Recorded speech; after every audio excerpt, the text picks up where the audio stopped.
are watching Notepad, and I'm your host, Ibrahim Sani. We are heading towards the end of the year, and we'd like to do a quick check on what has happened over the past 2019, as well as try to understand a little bit better what's going to happen in 2020 in the realm of technology, enterprise, resource planning, and more. Today, joining me is Epicor. He is Vincent Tang, Regional Vice President of Epicor. They are entrenched in the realm of enterprise resource planning, and they provide flexible solutions for their clients all over the world, as well as here in Malaysia. Vincent is in Kuala Lumpur to have a chat with us about the plans of the company, as well as trends of the industry moving forward. Again, Vincent, thanks again for spending time with us. Let's talk a little bit about Epicor per se. What do you guys do, and what are your core competencies? Yes, what Epicor doing is really about growth, helping the SME company to adopt the technology in order to make them more competitive, more productive, and to grow the business. The trend, of course, right now is on cloud rather than on premises. How has that shift been for Epicor? Yes, cloud is become more popular nowadays. But having said that, we don't want to limit our customer on cloud solution only. So what Epicor is doing is to offer a choice for the customer to choose whether they want to run the software on-prem or to run the software on cloud. So it depends on different country, different culture, and they can choose their own choice. Based on your experience doing this, what would drive one company to choose on-premises enterprise resource planning ERP solutions versus on-cloud? Yes, it depends on really the size of the IT team and whether they want to maintain the system in-house or they want to put it in a data center so that the supplier can handle everything and the maintenance and the upgrade for the customers. The challenge also comes from big multinationals from America, from China. When we have Amazon Web Services, when we have Tencent, Alibaba, whatever you try to come in and try to take away some of the slice of the pie. How do you negate, or how do you navigate with these kind of competition in the market? Yeah, actually we don't compete with each other. We try to leverage the technology, the internet, the environment, so that we can actually offer more choice for the customer, be it on-prem or be it on cloud. Of course, you were mentioning that SMEs or mid-sized corp will be some of the key components for your business. Let's talk about the growth of mid-sized corp. Yes. Bain & Co. very recently published a report talking about the size of mid-sized corporates in Southeast Asia per se. Yeah. The companies that they focused on in this report includes Malaysia, Singapore, Philippines, Thailand, as well as Indonesia. And the size of mid-corp growth has grown from strength to strength over the past decade. And the projection is it's going to hit trillion-dollar investments hitting 2025, which is just 5 years away. Yes. Because of this, do you think that there is a necessity for SMEs to really think hard about how they manage their enterprise resource planning solutions? Yes. In general, in the market, different countries have a different adoption level of ERP. Okay. And most of our customers, actually, they are not first time using ERP. But when they start small, they buy the local ERP software with a much more competitive price. But when they grow from the small company to the mid-sized company, and the requirement is actually different. Yeah. And with that, they are looking for replacement of their existing ERP to a better ERP software that can support their global expansion to grow the business. Okay, let's talk about that switch, right? When you have a company that is in the market to go for a switch, how do you, talk to these kind of companies to try and entice them to choose you over the other competitors? Yeah, it's really about the marketing, how we can provide the... how do you provide? How do you, like, for instance, there is an SME here in Kuala Lumpur selling, fabric. How do you talk to them? Yeah, what we normally do in Epicor is we do marketing event. Say, for example, we provide seminar to the industry association and we promote the software in the internet environment. Yeah, how do you promote? Like, Say for what is the promotion done? Yeah, say for example, the manufacturing association, they Yeah. have a lot of members, Yeah. right? And the member is actually a manufacturing company itself. So what they do is they hold a regular seminar to talk about technology, and Epicor being invited Yeah. to talk about, say for example, the hottest topic about digital transformation, Industry 4.0, where they can see Epicor face, they can understand from Epicor what the solution is about, and if they're interested, and then we can talk. Okay. And The follow problem with these kind of companies is that they are good in what they do, and they've been doing this for quite some time. They're not startups. Yeah. They've been doing this for like Yeah. even generations, to be Yeah. frank. But they don't know IT.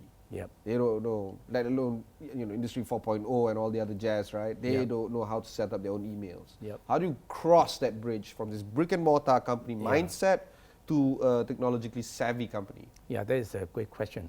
Actually, this is not easy, I would say. But what Epicor does is to work with the industry association and also work with the semi-government body who actually provide the grant to this SME for ERP automation. And of course, the other trend we see today is actually the second generation actually coming up to take up the business for their father or the mother business, where most of them actually are well educated. Some of them actually study overseas. They are very open-minded and they're open for technology. And they have social media accounts. That helps. Exactly. All right. And because of this shift, you're going to see it a bit easier talking to this second generation as opposed to the first generation. Okay, we'll take a short break. When we come back, we'll talk more with Epicor about SME growth in the realm of ERP. Don't go anywhere.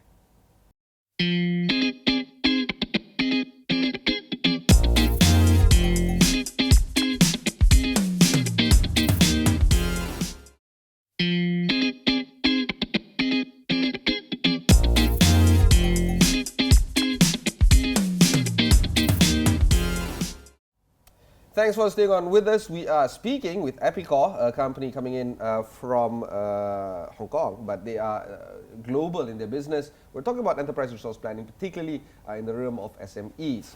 Very recently, Matrade have come on this show and talked about the idea of how Malaysian SMEs are not exporting enough. In fact, 80% of businesses in Malaysia, close to 90% even, are SMEs, but they accumulate about 10 to 15% amount of exports. The rest, about 85%, are being exported by MNCs. The question here is on manufacturing in Malaysia as well as in around Southeast Asia and how they can maximize their business moving forward. One solution is, of course, IT. So, Vincent, let's talk about the manufacturing sector in this part of the world. China, of course, is engrossed with this trade tussle with America. And a lot of companies and a lot of countries are now talking about taking the opportunity moving forward. Vietnam, Indonesia are two countries that are aggressively trying to make their SME sector become more export-oriented, and Malaysia is no different. Matrade, of course, is trying to push forward for Malaysian SMEs to be exporters. How do you think getting a little bit more technologically savvy with SME companies, how can that help them be more productive and be more brave in them being exporting their goods and services outside? Yeah, I see the trend in manufacturing is really, they are not really just having one factory in one location. Right? For example, in China, the labor cost is very high now, and also it's very difficult to attract talent and retain talent. So what they have done is really to move the manufacturing plant outside China to countries in Southeast Asia, say for example, Vietnam, Indonesia, Malaysia here, so that they can lower the labor costs. But because of that, they actually need not a local solution, but it's a global solution where it can support multi-language and also localization in different countries. And this is how Epicor can help them. Okay, with multi-languages as well as hyper-local information that can come from the IT solutions, what will be some of the challenges laying forward for companies adopting this kind of technology? Yeah, the challenge has a few. First is to attract and retain the talent. because in manufacturing environment is, young people like technology, like nice place to work. Yeah. So this is a challenge of the manufacturing company. So young people don't want to be working, sweating it out in like factories. Yeah. They like to sit in a studio, Yeah. with lights, camera, and action, talking to you. In fact, I see a lot of manufacturers, they actually have been very creative. Yeah. Even though the manufacturing area, they make it more like an office area nowadays. Okay. And with the technology, the system has to be user-friendly. Yeah. And people like user-friendly system rather than the old one, Yeah. or the manual work. Yeah. The other one is a really labor sausage, I would say, in certain countries, say for example in China. When I joined Epicor in 1999, the monthly salary for worker was like $30 US. Okay. Right? But if you look at the salary for today, it's like 20 times higher. But yet, it's still difficult to find talent. Okay. Vincent, a lot of companies don't like me because I'm a champion for higher wages. And I say in Malaysia, right? In Malaysia, officially the minimum wage is 1,100 ringgit. That's about $400 US. Yeah. All the business owners that come here, they complain about higher wages and all that. And now, every time I ask them, it's not cheap living in Hong Kong or Singapore, but it's not cheap either living in Kuala Lumpur. Maybe somewhere else outside of Malaysia, outside of Kuala Lumpur, it might be cheaper, but Kuala Lumpur is not that cheap. You need to pay more. You need to pay 1,000, American dollars at least worth, right? Or about 3,000, 4,000 ringgit. That's why businesses don't like me. The idea here is not to get minimum wage, but to get most productivity. That's the whole idea that I want to talk to you about. How do you think businesses can be more productive? They hire less people, pay them better, but get more out of them using technology. How do you get these SMEs to adopt technology in their manufacturing processes? Yeah, I think this is really a joint effort between people like Epicor to promote the ERP to the industry, but we also need support from the local government. For example, like the grant application to support the budget, and also to promote to the industry the technology, what the benefit they can get out of the ERP system. So we keep on doing this, and the other side of the story is we actually promote more case studies, successful story, where the SME can see the benefit from other similar competition in their industry to increase their confidence in adopting the technology. Okay, so to bring into color the local context here, a company applying for grant from MATRADE, the Malaysian trade organization, they apply Market Development Grant, or MDG, and it's not that hard to get this particular grant. Yes. Businesses can get MDG. However, the bottom line here is that these grants, when it is given to these companies, it is taxed between 30% to 50%. So at the end of the day, they're not getting the whole grant, they're getting some of it. These are the kind of problems that are persistent, at least in the Malaysian context. It's not that often they get everything that they ask for. And it comes to question whether or not governments are sincere in helping them out. How do you talk to these companies and try to bridge that gap between the assistance that they get from government? How do you, for instance, engage with the Malaysian government? Do you think that it's easy or hard talking to them? Yes, this is not easy, definitely, because different countries, they have different policy. Some countries support more, some countries support less. I think the consideration is really has to come from the manufacturer themselves. And they need to understand the benefit of using technology, how they can benefit this investment to get a much bigger return in the future. I can share with you one example. A customer in a plastic molding manufacturing industry in China, when they engaged Epicor, their sales turnover was like 300 million US dollar, and they have 600 workers. And after 4 years, when we go back to do an interview, the sales turnover has actually grown 4 times. But when we ask them how many worker have they increased? And the answer is none. Okay. They're still using 600 worker, but in terms of sales turnover, it's 4 times higher. Yeah. So that is actually make everybody more productive in Yeah. the company. And of course, that answers the question of investment, right? Because Yes. it's not cost; it's really an investment. Exactly. Okay.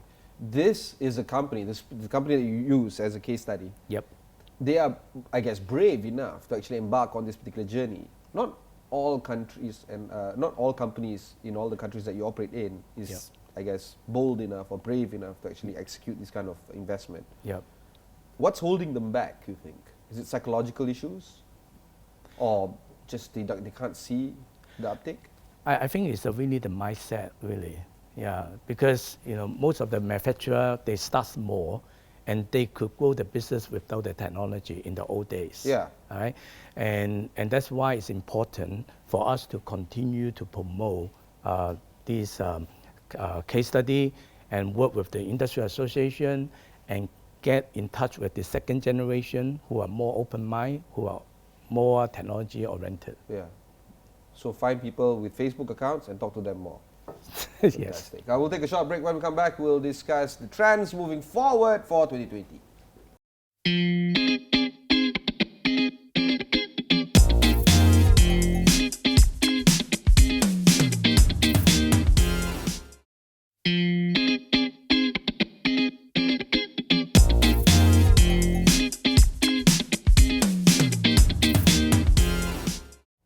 Thanks for staying on with us. I'm with Vincent Tang of Epicor, discussing about the plights of SME in trying to adopt new technology, and those that do are actually bold enough to embrace productivity and investment moving forward. Of course, with this in mind, we look at 2020 with an optimistic lens. We try to see what is in store for us next year, particularly in the realm of SMEs. Vincent, you've been around for quite a bit. Yep. And of course, you have visited a lot of countries, a lot of markets, Yes. a lot of industries. And the idea here is that you kind of able to actually see what's going to take off. Yep. Now, I don't want to look into the 5-year, 10-year plan. I just want to see what you think about that is going to happen in the next 3 to 6 months, first half of next year, particularly in the realm of SMEs. What do you think will happen? Yeah. I think it's actually governed by the uncertainty in the market right now. We all know, there's China-US trade war going on. It's still not settled yet. And other than that, in Europe, we have a UK Brexit, issue. So all Brexit is still an ongoing issue, yes, of course. Yeah. So in Hong Kong, where I came from, it has been, like 6 months. Yeah. So the of drama, turmoil, pro-democracy, Beijing versus whatever. Yeah, that never ends. Yeah. And it doesn't look like it will end anyway. Yeah, exactly. So with this uncertainty, what I see is the adopting of the technology was still going on, but in terms of this decision making, it could be slower. People probably like to observe what's going on before they make a final investment. Do you think that because of these global challenges and global risks that lay abound, most of these SMEs would not, I guess, export more? They would just, do more locally, domestically? Yes or no? It would depend on the location. Say, for example, if we break it down Asia into North Asia and Southeast Asia, I do see a slowdown in North Asia. Say, for example, in China, especially in Hong Kong. Yeah. But actually, that creates opportunity for Southeast Asia. Yeah. Because if the China manufacturer, they move out China, where will they going? Vietnam. Right? Vietnam, Indonesia, Malaysia, or even Thailand. Yeah. So that actually help the business growing, adopting the technology even more urgently because they need a system who can manage the China operation as well as overseas operation in Southeast Asia country. So it depends on whether it's we are talking about North Asia or Southeast Asia. Okay, let's talk about Southeast Asia, Yeah. a market that is seeing vibrant growth. Very recently, the World Bank has issued the 2020 growth report, and as a collective, Southeast Asia will grow anywhere between 5 to 8% next year. Yep. And this is greater than China, which is expected to slow down. Yep.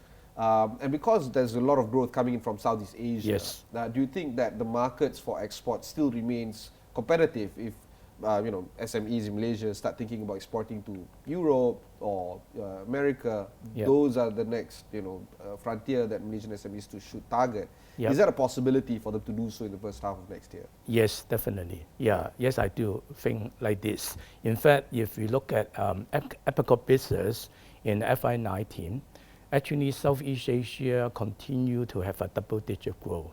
Okay. So I will see the trend will continue for FY20. Okay. Global risks tend to normally not affect SMEs in terms of production, Yeah. maybe in terms of exporting market, yes. Yeah. But production might not be an issue. It's more of a local issue in Yeah. terms of labor laws, Yeah. labor cost, those kind of problems. Do you think that productivity in SMEs in Malaysia as well as in Southeast Asia is going to see any risk in 2020? No, I don't think so. I think the adoption of technology is actually getting better and better in Southeast Asia. Okay. Say, for example, in Indonesia, the year before, the Epicor business was quite okay. But for the last two years, actually the growth is just really big. And I see a lot of manufacturing company, they have two trends. The first trend is they are using a small ERP software, but when they grow bigger, they need much richer functionality ERP software like Epicor. Yeah. The other trend is some of the customer, they have been using the top #1 ERP software, but they are too big for them. Yeah. And the maintenance cost is too high for them. Yeah, you're and buying then, a Ferrari when you just need to go to the market. Exactly. And then they move down to the Epicor level. Yeah? Yeah. So I will see the trend is they will switching system from one to another to have a better ERP solution to help them to grow the business. Switching cost is expensive, right? Not really. I share with you one case in Indonesia, a customer that we are currently working with. The annual maintenance cost they are paying for the ERP maintenance on year basis is $230K US dollar, Okay. which is really high. Yeah. But if they purchase Epicor software, probably they only pay two year or 3 year maintenance like that, and then they can have an Epicor system in the factory to help them to automate the operation. The problem is SMEs don't know what size fits them. I mean, I don't blame them. Yeah. They're not in the IT business. They're doing whatever they want to do. Yeah. So how do you get SMEs to actually know what they need? Yeah, that's a good question. In fact, there's a third-party consulting company in the More market. money then. Consulting means money, that's it. Yes, but it's not a big investment. It could be like All consultants say that also. it could be like a few days assessment to get a whole list of requirement for the company, and then they can send out the requirement to all the ERP vendor for them to go back with a proposal. Okay. And then they can shortlist from 5 to 2, and then 2 down to 1. Yeah.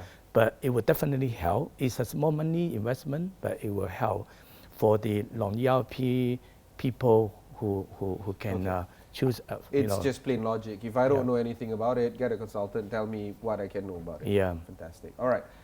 It's been great actually speaking to you. And I wish you for the good travels moving forward and a Happy New Year. That was my conversation with Vincent Tang of Epicor. If you missed any part of this interview, just head on to Astro AWANI, look for Notepad over there. Also, you can watch these kind of interviews on your mobile devices. Just download the freshly minted, newly minted, and newly launched, revamped, all the adjectives that I can use about the newly launched app of Astro AWANI. Get that app wherever you get your application, either from Google Play or the Apple App Store. Until next time, thanks very much for watching, and goodbye.